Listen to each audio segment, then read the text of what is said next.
चलिए बात करते हैं डॉक्टर जाकिर नाइक के पाकिस्तान के लेटेस्ट सवाल जवाब के बारे में। डॉक्टर नाइक अपने तार्किक और सोचने पर मजबूर कर देने वाले जवाबों के लिए जाने जाते हैं।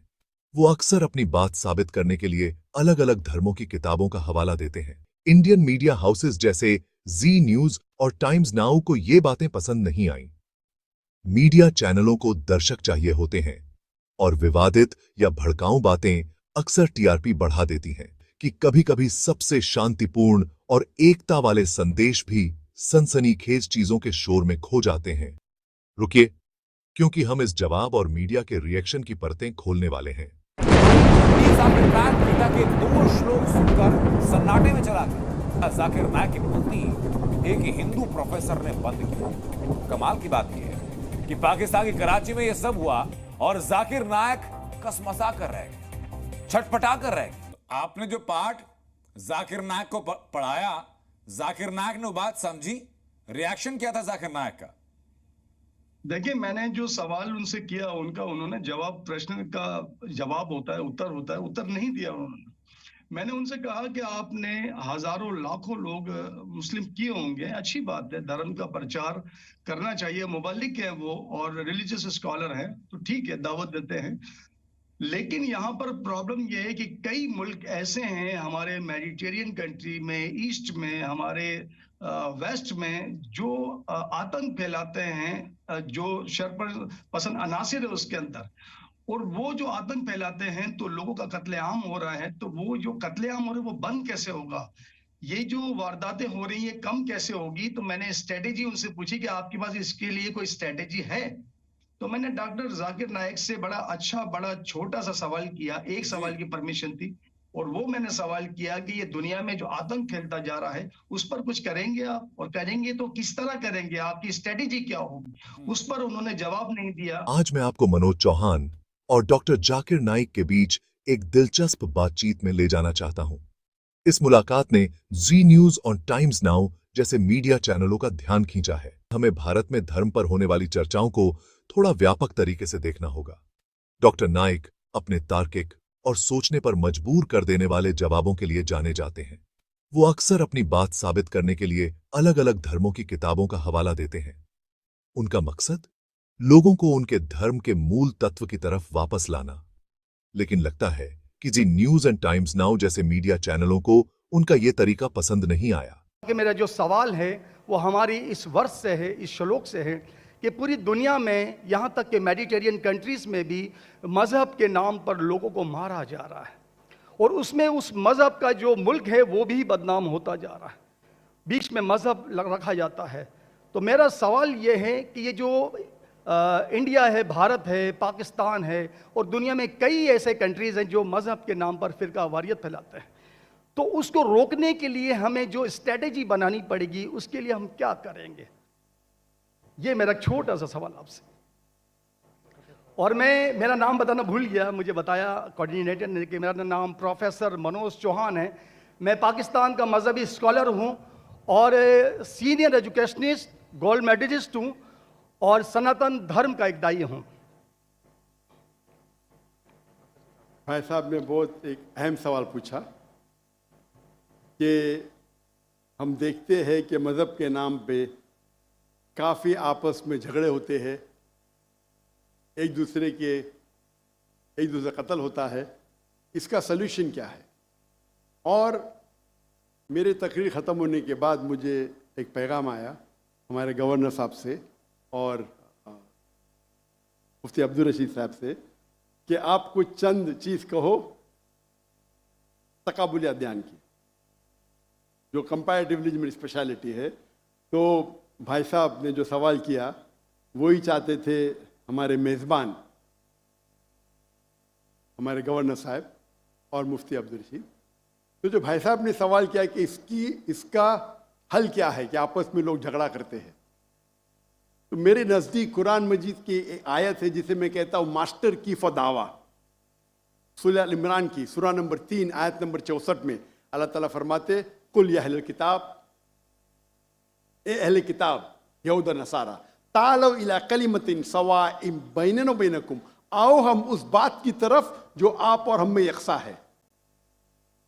अल्लाह नाबुदा इल्लल्लाह, कि हम सिर्फ एक अल्लाह की इबादत करें। यहाँ कुरान मजीद में अल्लाह सुब्हानहू व तआला इस आयत में फरमाते हैं, सूरह इमरान सूरह नंबर 3 आयत नंबर 64 में, कुल या अहल किताब, को अहले किताब से। ये खुसूसन यहूद और नसारा के बारे में मुखातिब होते हैं, लेकिन इसे एक्सटेंड करके कोई भी दिगर मज़हब से आप बात कर सकते हैं, कोई भी दिगर मज़हब से, चाहे हिंदू हो, क्रिश्चियन, बुद्ध, जूस। और इसमें अल्लाह ताला कहते हैं कि कहो इन गैर मुस्लिमों से, तालो इला कलिमतिन सवाइम बैनना व बैनकुम, आओ हम उस बात की तरफ जो आप और हम में यकसा है। हम इकसानियत पे बात करें, इख्तिलाफ की बात ना करें। इख्तिलाफ है, इसीलिए आप अगर मेरे लेक्चर सुनेंगे, अक्सर लेक्चर का मेरा मौजू है similarities between Islam and Hinduism. Islam और हिंदुइज्म में यकसानियत, इस्लाम और ईसाईयत में यकसानियत। मेरे तकरीर का मौजू कभी इख्तिलाफ ही नहीं होता है, अनलेस कोई गैर मुस्लिम मेरे कुरान को अटैक करता है और उसमें गलतियां निकालता है। मिसाल के तौर पे डॉक्टर विलियम कैम्बेल, जिसको पीएचडी उसने हासिल की कुरान के खिलाफ किताब लिखने के लिए, Quran and Bible net of science, और उनने 38 गलतियां निकाले कुरान में, नौज़ुबिल्लाह, साइंटिफिक। और 8 साल तक के कोई भी मुस्लिम उसका जवाब नहीं दिया। तो अमेरिका में स्टूडेंट्स ने मुझे बुलाया कि आप भी डॉक्टर हैं, आप उससे डिबेट कर सकते। मैंने कहा अहलन व सहलन। ये 2000 की बात है, जब मैं दावती मैदान में चंद साल हुए थे, और अल्लाह की मदद थी, सिर्फ अल्लाह की मदद थी कि अल्लाह सुब्हानहू व तआला ने इस डिबेट या डायलॉग जो शिकागो में हुआ था 2000 में, 1 अप्रैल में, माशाअल्लाह उस डिबेट के अंदर वो डॉक्टर विलियम कैम्बेल की उनने जो ऑब्जेक्शन निकाले थे, मैंने सारे ऑब्जेक्शन का जवाब दिया। और जब मैंने निकाली उनके बाइबल में साइंटिफिक एरर, जो मैं आमतौर पे नहीं करता हूं क्योंकि ये आमतौर पे नहीं करना चाहिए, लेकिन जब मुनाजरा हो रहा है और वो अटैक कर रहा है तो मुझे जवाब देने पड़ता है। तो अल्हम्दुलिल्लाह उसी मंच पे डॉक्टर विलियम कैम्बेल ने कहा कि doctor Zakir Naik has raised serious questions against the Bible, I will have to read it again. मतलब उसी स्टेज पे उन्होंने इकरार कर लिया कि जो किताब लिखी थी वो गलत है और उनको फिर से बाइबल पढ़ने पड़ेगा। लेकिन अल्लाह सुब्हानहू व तआला फरमाते हैं, द मास्टर की फदावा तालो इला कलिमतिन सवाइम बैन बैनकुम, आओ हम उस बात की तरफ जो आप और हम में यकसा है। सबसे बेहतरीन बात अल्लाह फरमाते अल्लाह नाबुदा इल्लल्लाह, कि हम सिर्फ अल्लाह की इबादत करें। और अगर आप स्टडी करते हैं कंपैरेटिव रिलीजन, तकाबुल अदयान, कि आप स्टडी करते हैं तो आपको पता चलेगा सारे मजहब में बुनियादी बात एक ही है, तौहीद की, कि अल्लाह एक है। लेकिन वक्त जाने के वजह से ये उनके मानने वाले कुछ लोग मानने लगे, कुछ लोग भूल गए। तो आज की तारीख में अगर आपको कोई मजहब को समझना है तो उसके मानने वालों को मत देखो। अगर आपको इस्लाम समझना है तो मुसलमान को मत देखो, कुरान और सही हदीस को पढ़ो और फिर आपको समझ में आएगा इस्लाम मजहब कैसा है। उसी तरीके से अगर आपको ईसाईयत समझना है तो क्रिश्चियन को मत देखो, बाइबल को पढ़ो। आपको अगर हिंदुइज्म समझना है तो हिंदू को मत देखिए, आप वेद को पढ़िए, भगवत गीता को पढ़िए, उपनिषद को पढ़िए। अगर आपको कोई मजहब समझना है तो उस मजहब की मजहबी किताब, जो मजहब के फॉलोअर्स उसको मानते हैं, उसको समझो, फिर आपको उनका मजहब सही तरीके से समझ में आएगा। मैंने एक तकरीर की है concept of God in major world religions, वो तकरीबन 1.5 घंटे की तकरीर है कि खुदा का तसव्वुर दिगर मज़ाहिब में। और मैंने अहम मज़हब का हवाला दिया, और भाई साहब क्योंकि हिंदू मज़हब से है और उन्हें कोई श्लोक पढ़ी थी भगवत गीता से। सबसे हाईएस्ट हिंदुइज्म में वेद आता है, वेद, और वेद का निचोड़ है भगवत गीता। और वेद के बाद उपनिषद, इसे कहते हैं श्रुति। हिंदू मजहबी किताब को दो किस्म में तकसीम की जाती है, एक को कहते हैं श्रुति, एक को कहते हैं स्मृति। श्रुति वो किताब होती है जो आसमानी किताब होती है, खुदा की तरफ से नाजिल की जाती है, और स्मृति वो किताब है जो इंसानों ने लिखी। तो श्रुति में आता है वेद और उपनिषद। आप अगर छंदोग्य उपनिषद पढ़ेंगे, चैप्टर नंबर 6, श्लोक नंबर 2, मंत्र नंबर 1, एकम एविदित्यम, ये संस्कृत वर्ड है। एकम एविदित्यम मीन्स खुदा एक है, दूसरा नहीं है। आप अगर श्वेताश्वेतर उपनिषद पढ़ेंगे, चैप्टर नंबर 4, श्लोका नंबर 19, उसमें लिखा है ना तस्य प्रतिमा अस्ति। प्रतिमा के मानी होती है image, painting, photograph, sculpture, idol. ना तस्य प्रतिमा अस्ति, उस खुदा की कोई प्रतिमा नहीं, कोई फोटोग्राफ नहीं, कोई पेंटिंग नहीं, कोई आइडल नहीं, कोई स्टैच्यू नहीं। और ये चीज दोहराई गई है यजुर्वेद में, चैप्टर नंबर 32, श्लोका नंबर 2, नातस्य प्रतिमा अस्ति। उस खुदा की, उस भगवान की कोई प्रतिमा नहीं, कोई फोटोग्राफ नहीं, कोई पेंटिंग नहीं, कोई आइडल नहीं, कोई स्कल्पचर नहीं, कोई तस्वीर नहीं। और हिंदुइज्म का ब्रह्म सूत्र, हिंदुइज्म में एकम ब्रह्म द्वितीया नास्ते, नैना नास्ते किंचन। भगवान एक है, दूसरा नहीं है, नहीं है, नहीं है, जरा भी नहीं है। There is only one god, not a second one, not at all, not at all, not in the least bit.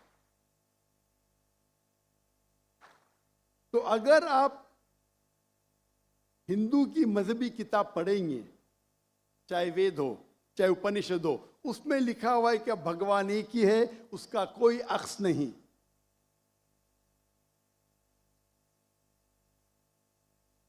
यही अगर आप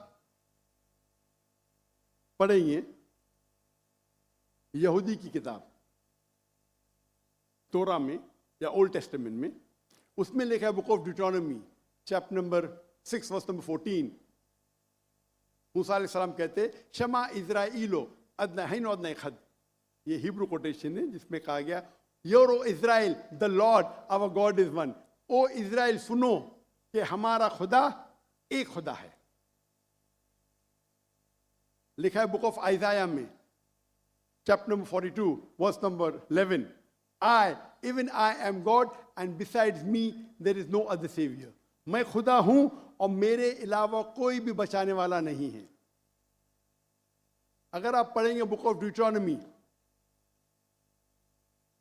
chapter number 5, verse number 7 to 9, at book of Exodus, chapter number 20, verse number 3 to 5, इसमें लिखा है thou shall not make any image of anything, of any likeness, of anything in the heaven above, in the earth beneath, in the water beneath the earth. Thou shalt not bow down to them, nor serve them, for I, thy God, thy Lord, is a jealous God. अब ड्यूटोनॉमी और exodus पढ़ेंगे, उसमें लिखा हुआ है कि आप कोई भी अक्स खुदा के मुतालिक इस दुनिया में नहीं बना सकते, चाहे कोई भी चीज आसमान की हो या धरती पे हो या नीचे समुद्र में हो। आप खुदा का अक्स नहीं बना सकते।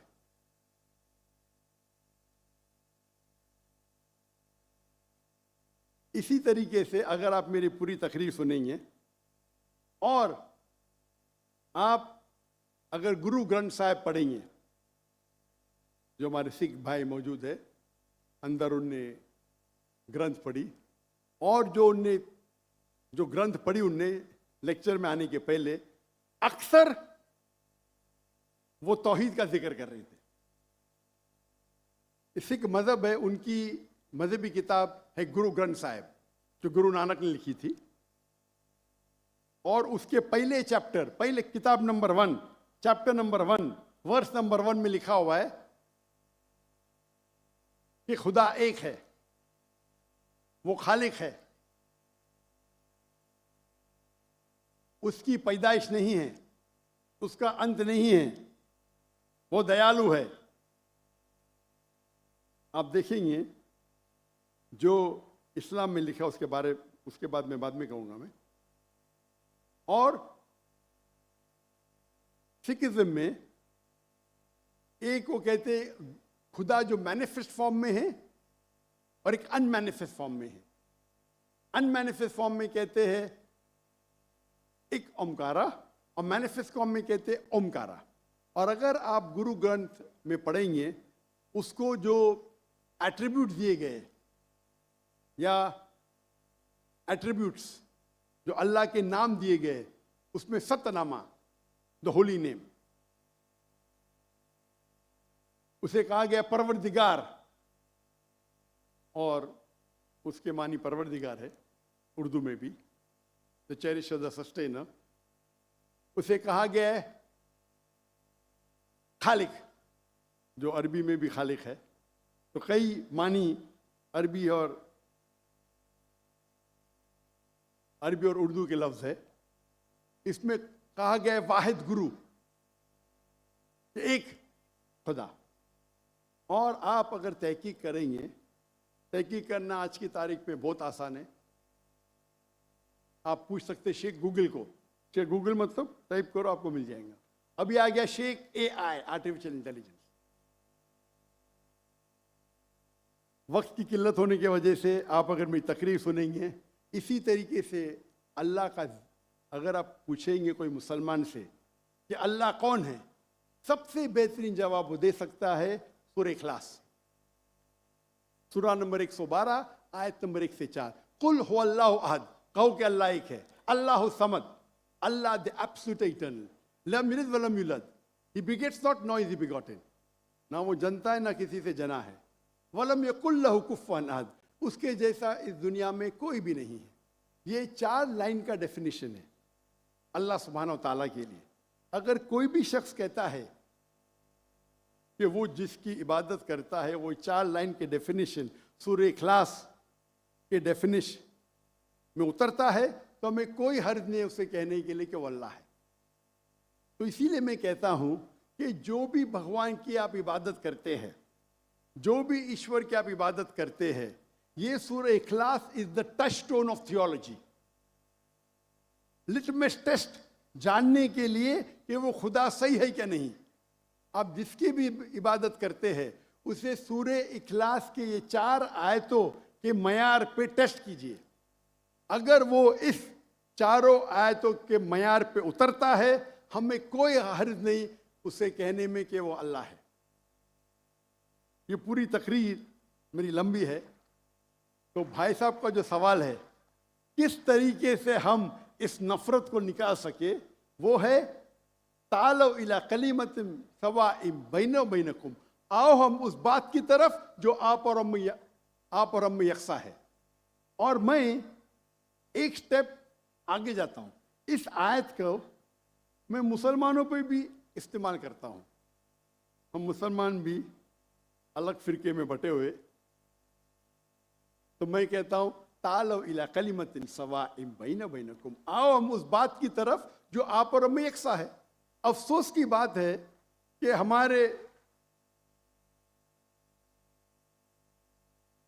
हमारे इस्लाम में फिरके बनाना हराम है।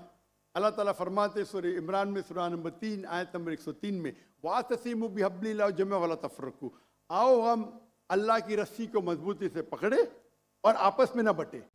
एक सोचा समझा जवाब शायद उतना उत्साह या दिलचस्पी पैदा न करे जितना कि कुछ सनसनीखेज बात। शायद उनकी अलग अलग धर्मों को साथ लाने की कोशिश मीडिया के विवाद पर ध्यान देने की वजह से दब गई हो। यह हमें याद दिलाता है कि कभी-कभी सबसे शांतिपूर्ण और एकता वाले संदेश भी सनसनीखेज चीजों के शोर में खो जाते हैं। इसके बारे में सोचिए। एक ऐसी दुनिया में जहां मीडिया अक्सर फूट को बढ़ाता है, डॉक्टर नाइक जैसी आवाजें जो समझ और एकता की बात करती हैं, बहुत जरूरी हैं। वो हमें उस इंसानी एकता की याद दिलाते हैं जो धर्मों की सीमाओं से परे है। अंत में, आप डॉक्टर नाइक से सहमत हों या नहीं, मनोज चौहान के साथ उनकी बातचीत और मीडिया की प्रतिक्रिया एक अहम मुद्दे को सामने लाती है। ये इस बारे में है कि हम जानकारी को कैसे लेते हैं और समझते हैं, खासकर जब बात धर्म जैसे संवेदनशील विषयों की हो। तो अगली बार जब आप किसी विवादित हेडलाइन को देखें, तो थोड़ा रुकिए और गहराई में जाइए। पूरी बातचीत को समझने की कोशिश कीजिए और उसके पीछे के संदेश को समझिए। कई बार सबसे गहरी बातें ऊपरी तौर पर तो दिखती नहीं हैं। देखने के लिए शुक्रिया। अगर आपको ये चर्चा अच्छी लगी हो तो लाइक, कमेंट और सब्सक्राइब जरूर करें। अगली बार तक जिज्ञासु बने रहें और खोज करते रहें।